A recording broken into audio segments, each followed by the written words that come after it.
A very good evening, dear students. Welcome to Bajirao IAS Academy, the Hindu news analysis.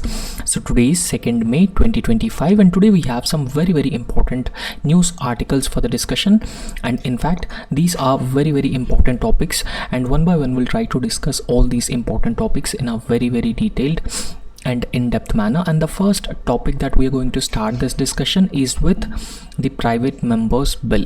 And when we talk about the private members bill, in fact, it is one of the mechanism where the members of the parliament, other than the ministers, they can actually introduce bills in the parliament, right?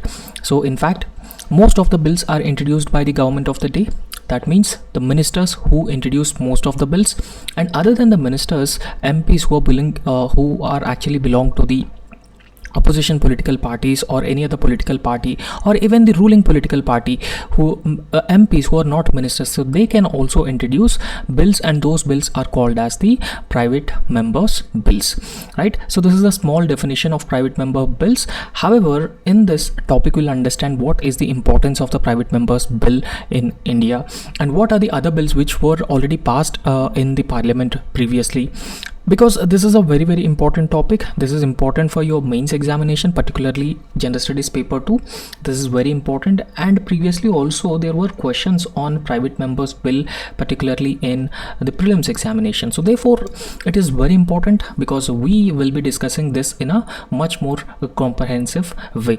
And in fact this article has been given in the Hindu newspaper, right? So as I have already described what exactly is a private members bill. So private member bill are a mechanism, right? So this is a mechanism and through which the members of the parliament who are not a ministers, they can propose their own legislations. For example, imagine that there's an MP and he wanted to propose his or her own legislation, that they can introduce a certain bill in the parliament, and that bill is considered as the private members bill.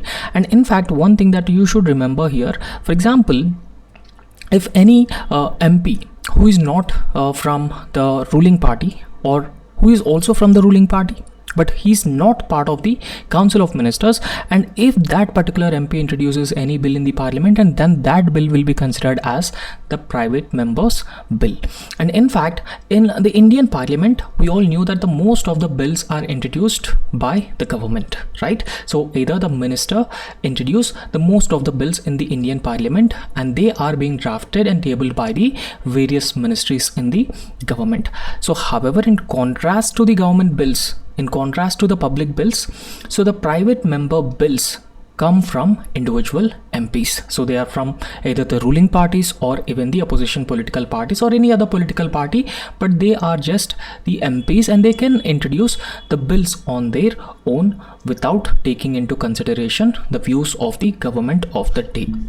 And in fact, a separate day has been allocated for the private members to introduce their bills in the parliament. And in fact, in each session of the parliament, Fridays are usually reserved for the discussion on private members bills. So on every Friday, so discussion will take place on the private members bills. So these are the important things that you should remember with respect to the private member bills, and I hope you have understood the private member bills.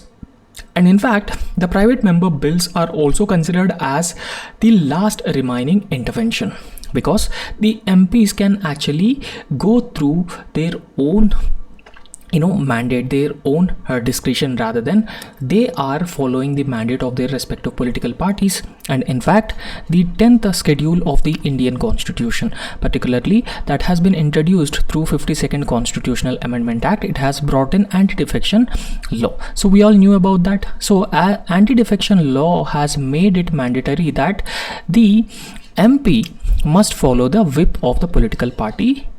So otherwise, if MP don't follow the whip of the political party, then the MP would be disqualified under the 10th schedule of the Indian Constitution. However, here the private members bill, has been providing an opportunity for the MPs to introduce the bills on their own, and they are not strictly as per the party mandate. So some extent it has been providing a certain amount of freedom for the MPs, right? So it has been providing freedom for the MPs because they are able to introduce certain bills which they feel they are important, and those bills are also representing the wishes and aspirations of their respective constituencies as well. So however, the private member bill as an initiative has been gradually eroding because of certain reasons. So we'll understand what are the reasons because of which the private member bill as a mechanism has been eroding gradually. And in fact, in recent times, if you look into the parliament, there are frequent disruptions and preemptive adjournments by the the speakers, and even the increasing prioritization of the government budget over the opposition political parties or the other members. So all these factors have led to the private member bills becoming a symbolic gesture only rather than a serious legislative exercise. So it is not treated as a serious legislative exercise because of certain reasons. What are those reasons? One is a frequent disruptions that are taking place in both houses of the parliament, and the preemptive adjournments as well by the by the speakers and the chairman, and even increasing prioritization of the government business. So all these factors, one thing that we should understand here is that Fridays on every session, every Friday on every session must be allocated for the private member bills. But in recent times, what has been happening in Fridays also, the house prioritizing the government business. So therefore there is a very less scope available for the private member bills, and this is a key concern. However, ignoring the private member bills is a procedural lapse and also signals a democratic backsliding, right? Because you're not giving the opportunity to for the MPs to introduce bills on their own, rather the government alone introducing various bills and get them passed. But there are other MPs also, and they can also introduce bills. But here there has been a gradual erosion of the private member bills mechanism, and it has been leading to the procedural lapses in the parliament, and overall a democratic backsliding can also be observed here. Now we'll understand some data with respect to the private member bills in the 17th and 18th Lok Sabhas. So when we talk about the 17th and 18th Lok Sabhas, so if we carefully look into the data, data with respect to the private member bills, so since independence, only 14 private member bills have been passed. So this is a very less number, right? So since independence, only 14 private member bills have been passed, and they have also received the assent of the president. However, so the other thing that we should remember, and it is quite surprising, that since 1970 not even a single private member bill has been passed, right? So from 1970 onwards, not even a single private member bill has been passed. However, after independence, only 14 private member bills have been passed, and they also received the assent of the president, right? So this is indicating that the private member bills as a mechanism has been steadily eroding. The government and the parliament has not been prioritizing the private member bills. And in fact, if we talk about the 17th Lok Sabha from 2019 to 2024, so around 729 private member bills were introduced, right? So this is actually a big number, right? So 729 private member bills were introduced in the 17th Lok Sabha alone. But out of 729 private member bills, so out of 729 private member bills, so these bills are introduced in the Lok Sabha, and 705 bills were introduced in the Rajya Sabha by the MPs. However, only 2 in the Lok Sabha and 14 in the Rajya Sabha were discussed. So forgot about bills being passed by the respective houses. Only just 2 bills, private member bills, were discussed in the Lok Sabha, and just 14 out of 705 bills which were introduced in the Rajya Sabha discussed. right? So once discussion takes place, only then the voting takes place, right? So none of these bills have been passed. So you can imagine the state of the mechanism of the private member bills in those two houses of the parliament. So don't you think that it has been indicating that the private member bills mechanism has been steadily eroding, and it has also been an indication of the democratic backsliding as well. And in fact, the private member bills, so they have long provided a platform for the MPs, right? So they actually provided a platform. For example, any MP who is not part of the Council of Ministers, so any MP of the Parliament who is not actually part of the Council of Ministers, so what they have to do, so if they wanted to introduce any bill which has been representing the concerns of the large group of people, any community or the constituency, so they could on their own, they could introduce a pieces of legislation. So therefore, the pieces of legislation that is introduced by the individual MPs usually reflect their personal convictions, constituency demands, and also the emerging social needs regardless of their party lines or party affiliations. Because the 10th schedule of the Indian Constitution has not included the introduction of any bill by any private member, so which is against the party affiliations, is not a ground under a 10th schedule for the disqualification. So therefore, this has been indicating that any MP can introduce a private member bill in the Lok Sabha or the Rajya Sabha. However, so we'll try to discuss, there are some examples of those bills which are introduced in the parliament in recent times. And the first example that we are going to discuss is right to disconnect bill. So this right to disconnect bill was introduced by Supriya Sule. She belongs to the National Congress Party. So she introduced this right to disconnect bill in Lok Sabha on October 28, 2019. So we'll understand what is the right to disconnect bill here, right? So right to disconnect bill actually proposed it granted employees the legal right to disengage from work. For example, imagine that there's an employee whose working hours are morning 10 a.m. to 5 p.m. in the morning. So after 10 a.m. and 5 p.m. the worker should have a right to disengage himself from the office work, so that it will help in a healthy work-life balance for the employee. So for that particular purpose, Supriya Sule introduced the right to disconnect bill in the Lok Sabha on October 28, 2009. So as I've already told you, that this bill proposed granting employees the right to disengage from the work-related communication beyond the official working hours. So thereby it will address the increasing intrusion of work into the personal life in the digital age. So in the digital age, what has been happening is that the work has been increasingly coming into the personal life of individuals, and that has been impacting the work-life balance. And in order to ensure this work-life balance, so this right to disconnect bill as a private member bill has been introduced in the Lok Sabha. However, this particular bill it did not proceed beyond the initial stage, and in fact the bill sparked an important national conversation, right? So in fact, this is a private member bill, and private member bills are not actually prioritized. They're not even discussed and passed in the parliament, right? So they are actually given a less priority. So that's why the private member bills, it is said that the overall mechanism of private member bills is eroding. So this mechanism has been eroding because they are not prioritized. But these private member bills are also very, very important.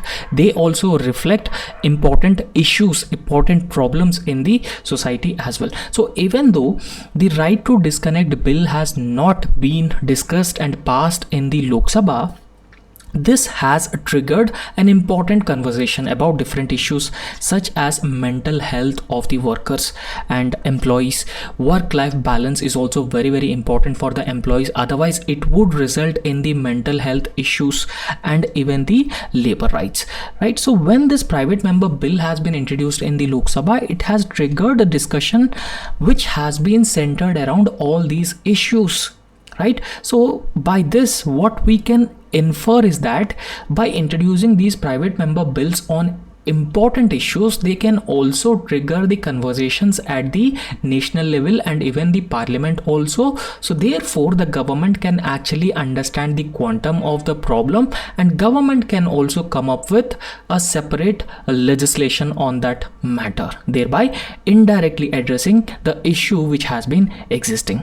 However, in contrast to the private member bills, so in fact some private member bills, it is being said that they have a more tangible legislative impact. So it is not the case with all private member bills. There are certain private member bills and they would result in a much more tangible legislative impact. So one such example is that, so Tiruchi Siva is an MP of DMK. He is an MP in Rajya Sabha. And Tiruchi Siva introduced the Rights of Transgender Persons Bill. So earlier there was no such legislation. Before introducing this bill, there was no such legislation which talks about the rights of the transgender persons. But Tiruchi Siva taken an initiative and he introduced a private member bill called Rights of Transgender Persons Bill. However, this bill has actually made a history because this was the first private member bill in over 4 decades to be passed in the Rajya Sabha. Because after 1970, so this bill for the first time was passed in the Rajya Sabha. It was passed in the Rajya Sabha on 2015. So that's why this bill was very significant. However, anyway, this bill was not passed in the Lok Sabha, but taking inspiration from this particular private member bill, what the government has did, the government has introduced its own version of a Transgender Persons Protection of Rights Act 2019. Right, so this government bill has been introduced by the Council of Ministers, even though Tiruchi Siva's bill was not passed in the Lok Sabha, even though it was cleared the Rajya Sabha. So therefore the government in 2019 introduced Transgender Persons Protection of Rights Act 2019. So therefore this particular bill that has been introduced by Mr. Tiruchi Siva of DMK is a powerful reminder of how the private initiatives or the private member bills can actually shape the legislative agenda of the government, and they could even compel the government action on socially sensitive issues. Right, so there are certain socially sensitive issues, and one such issue is transgender persons are lacking rights. Right, so they are not enjoying the rights, so they are being exploited and they are also discriminated, and they don't have the proper livelihood options available for them. Right, so this is considered as a socially sensitive issue. So therefore the private member bills are also bringing up the socially sensitive issues as well. And apart from that, there is also a shrinking space for independent action in recent times as well, because in recent times what has been happening is that the institutional changes, so these institutional changes over a period of time have been resulting in the structural changes, and they have been contributing to the reduced space for the individual legislative action as an MP. So individual legislative action of every MP is also very important. But the recent structural changes have been resulting in the reduced or limited space for the individual legislative initiative. So one such initiative was the 52nd Constitutional Amendment Act. So the 52nd Constitutional Amendment Act introduced anti-defection law. So it has introduced the anti-defection law. Now this anti-defection law mandates that if any MP so votes against the whip or the mandate of a political party he or she belongs to, he will be disqualified under the anti-defection law.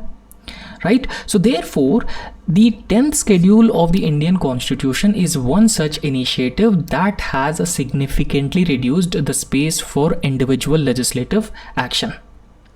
And in fact, it has also had unintended effect, limiting the ability and the independence of the MPs to question or deviate from their party's legislative agenda.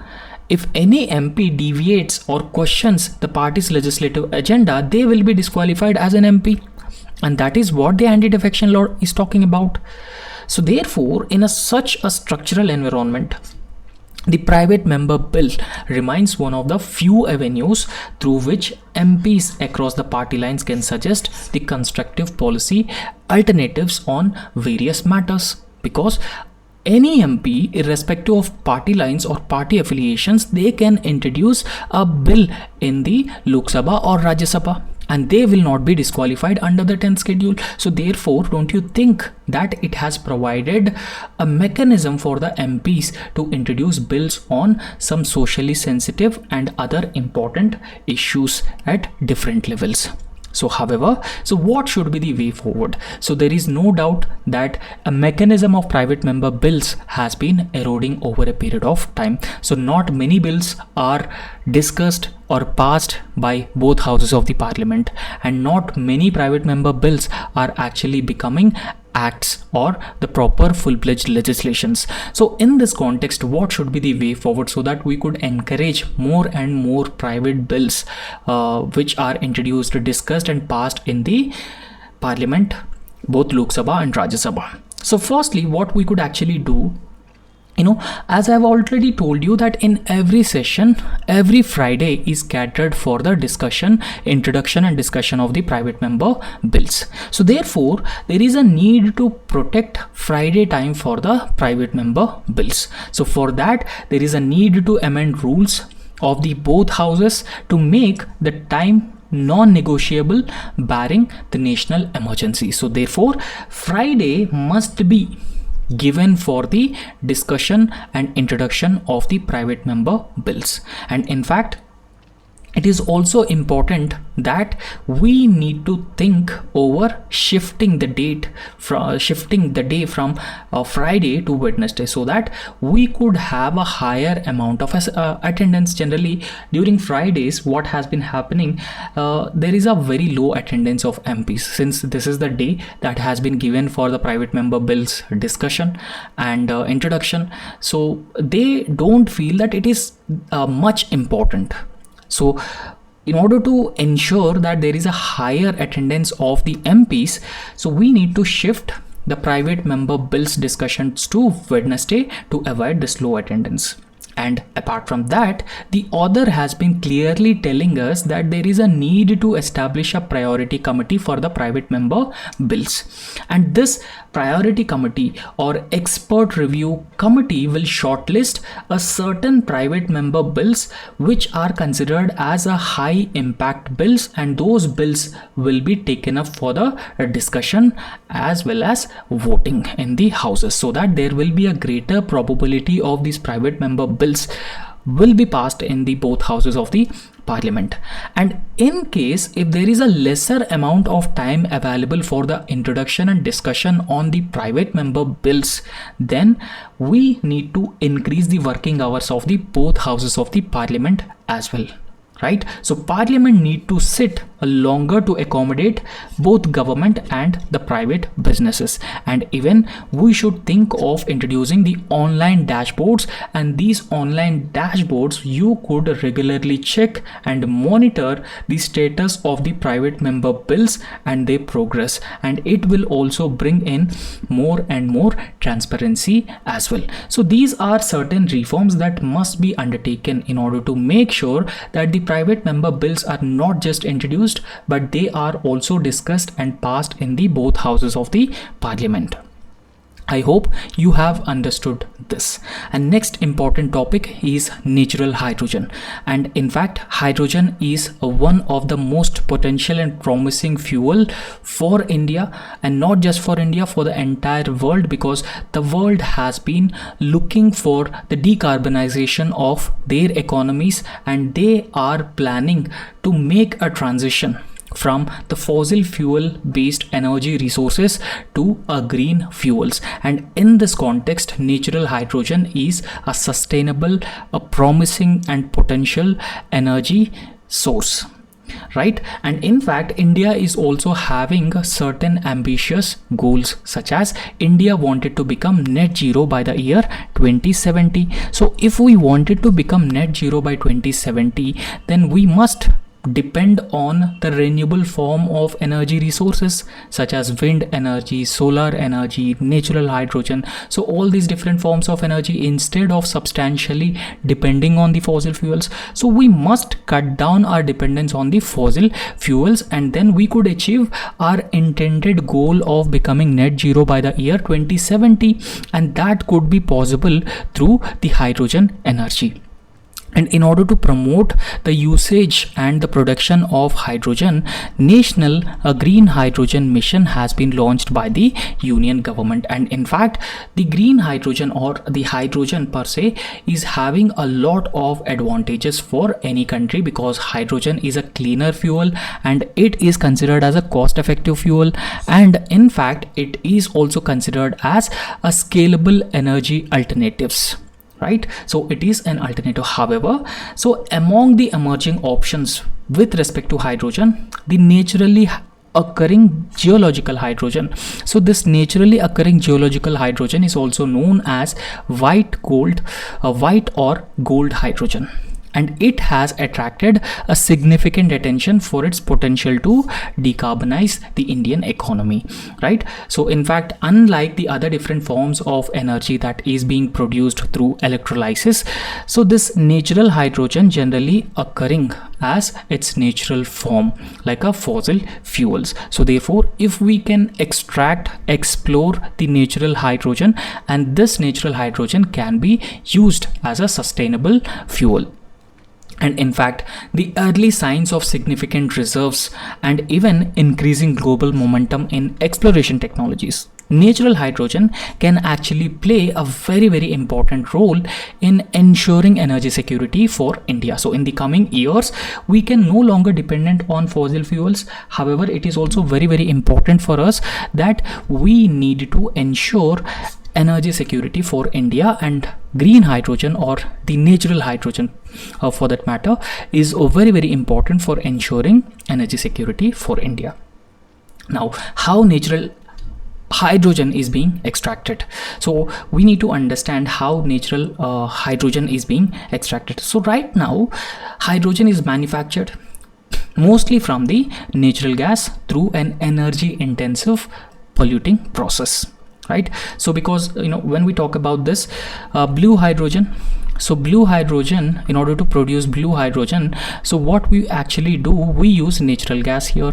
So natural gas is a fossil fuel, and when we use natural gas to separate the hydrogen and oxygen, separate the water molecule into hydrogen and oxygen, so what generally happens is that it generates the greenhouse gases.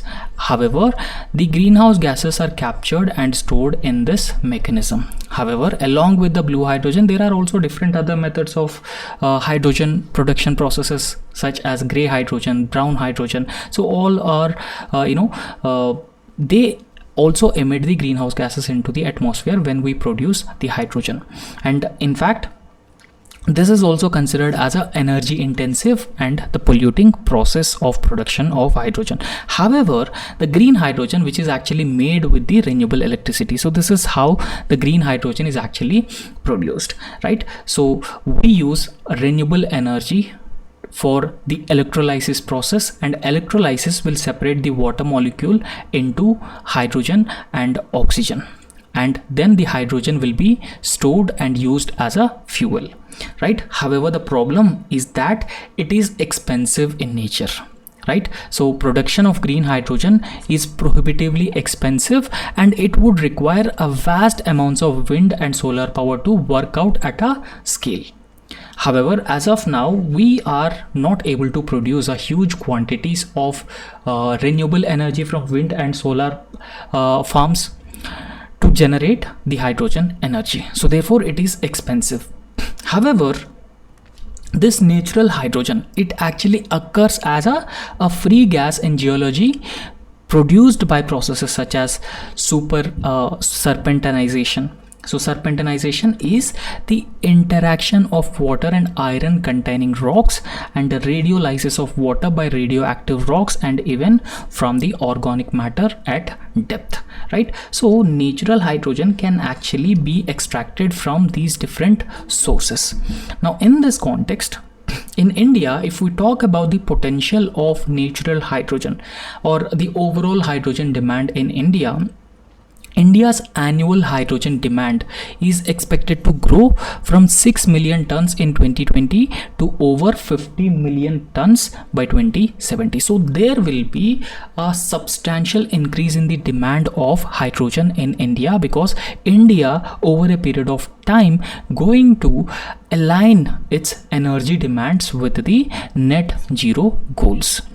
Because of that reason, the demand for hydrogen will increase substantially in India. However, according to an estimate that places, so this particular estimate places India's natural hydrogen potential approximately 3,475 million tons. So this is actual potential of India when it comes to the production or generation of natural hydrogen, and that could be substantially offset the need for manufacturing hydrogen via energy intensive methods like electrolysis. Now, one thing that we should understand here, when we are extracting the natural hydrogen which is already available on this planet Earth, then there will be no need for production of energy intensive hydrogen through the processes called electrolysis.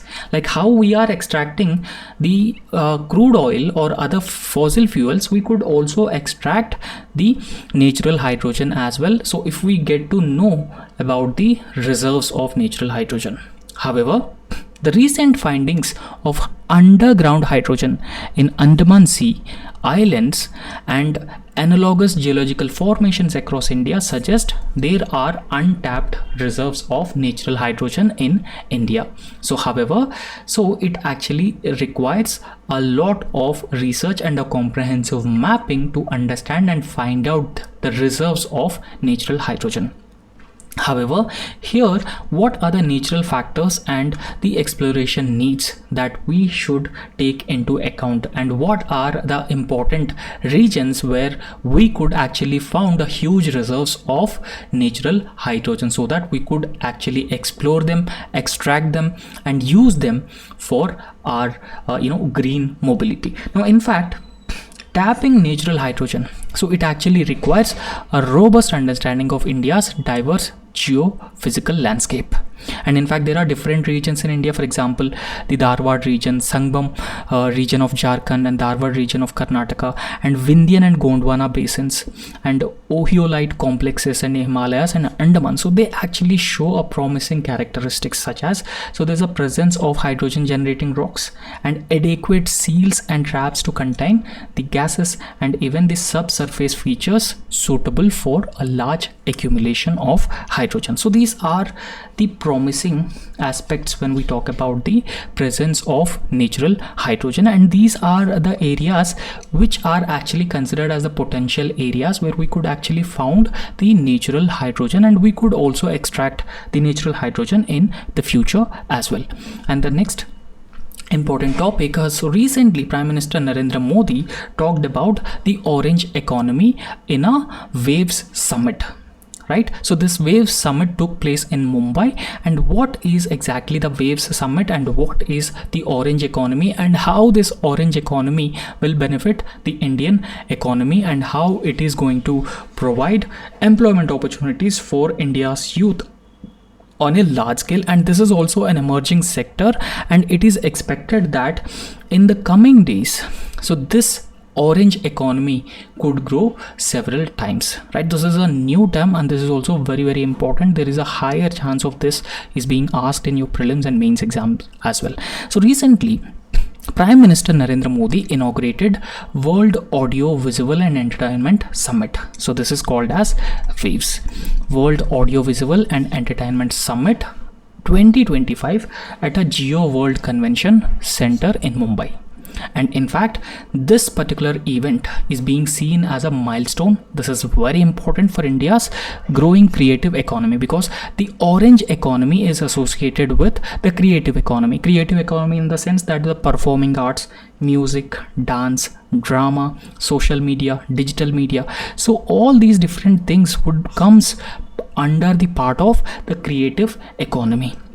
So therefore, this WAVES summit is considered as a milestone in India's growing creative economy, and it is also very often referred to as the orange economy. So we'll understand in a very detailed manner what exactly is a orange economy. So orange economy is a sector that includes music, film, gaming, animation, fashion, and digital content. So all these things together forms part of the orange economy, right? So you just have to remember what is the orange economy. So orange economy is also known as the creative economy. For example, if you are generating content for something, it is part of the creative economy, it is part of the orange economy. So therefore, it actually refers to a whole set of industries whose products and services are actually based on creativity, culture, and the intellectual property, right? So this is what is called as the creative economy or the orange economy. However, this particular term of creative economy has been popularized by the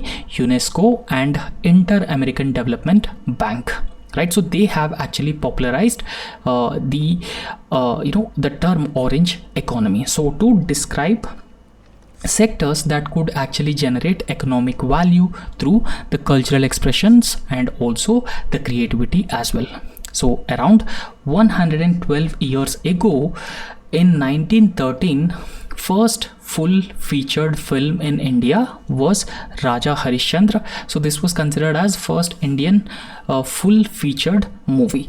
So that was directed by Dada Saheb Phalke. So in India we also have the Dada Saheb Phalke, and this is very, very closely related to the orange economy as well. So however, there are certain government initiatives. So what are the government initiatives that have been recently launched and which aimed at promoting the orange economy?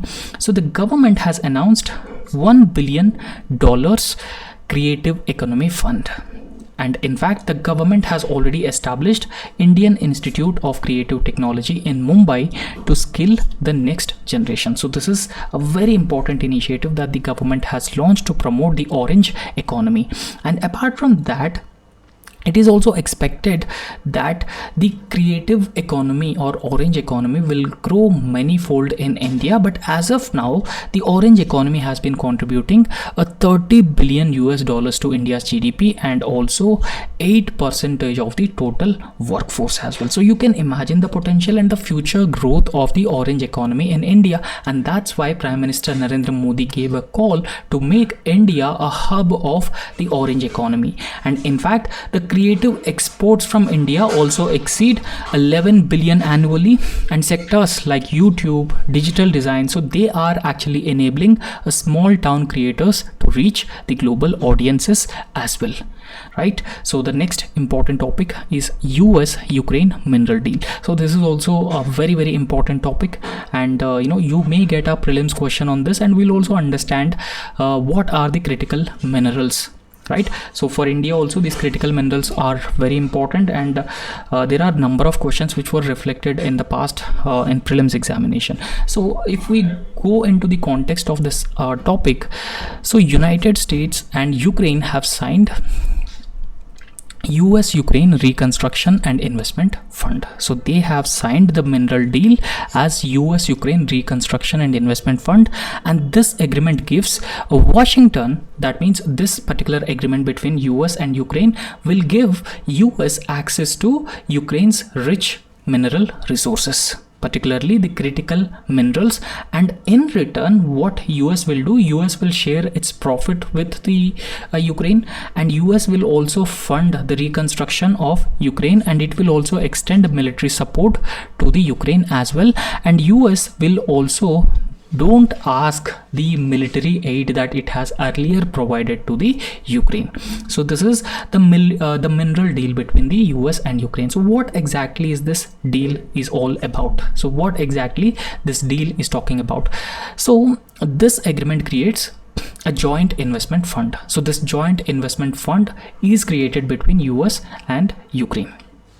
And in fact, this joint investment fund between US and Ukraine will help support Ukraine's post-war economic recovery. So we already knew that Russia and Ukraine are, they are fighting a war, and the US supporting Ukraine. During Joe Biden was the president of US, so US has extended a military aid to Ukraine, right? So however, this joint investment fund that has been created as part of the mineral deal between US and Ukraine will help support Ukraine post-war's economic recovery. And in return, US will get a partial access to the mineral resources in Ukraine. So you can see the mineral resources and their location across Ukraine. For example, this color is represented the availability of graphite resources, and these are rare earth metals and lithium. So these are the different sources of, because Ukraine is also having a huge amount of valuable mineral resources, and US has actually eyed on these mineral resources, because mineral resources are very, very important in aerospace, defense sector, transportation, mobility. In all these different sectors, the critical minerals will play a very, very important role, right? So through this agreement, US will get partial access, and it will share profits from access to minerals with the Ukraine, right? So it will have a partial access to minerals like lithium, titanium, graphite, and even other rare earth elements in Ukraine. And in fact, this partnership between US and Ukraine is based on 50:50 revenue sharing model, and the ownership of Ukraine mineral resources actually remains with Ukraine, and the country retains the right to decide what and where to extract. And in fact, Ukraine is not obligated to repay past the US aid as well, because previously US has extended a certain aid to the Ukraine as well. So under this, it is not obligated to repay the past the US aid under this agreement. And this deal also includes a new US military assistance, right? So although no formal security guarantees were offered under this deal. And in fact, what minerals does Ukraine have, and where these mineral resources? So Ukraine is having rich in critical minerals. About 5% of the world's critical raw materials are found in Ukraine. And in fact, Ukraine has also deposits of 22 of the 34 minerals which are being identified by European Union as critical minerals. So when we talk about the critical minerals in India, so as of now the government identified 30 minerals as critical minerals which are essential for country's economic development and also the national security as well.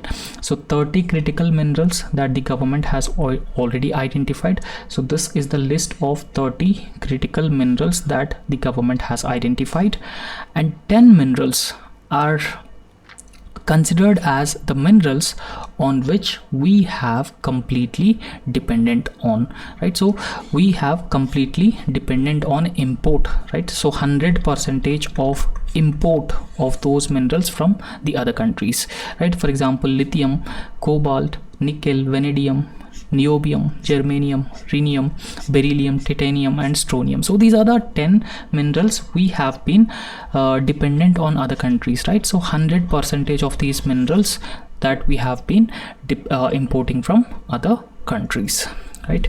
So that's all in this lecture, and thank you so much.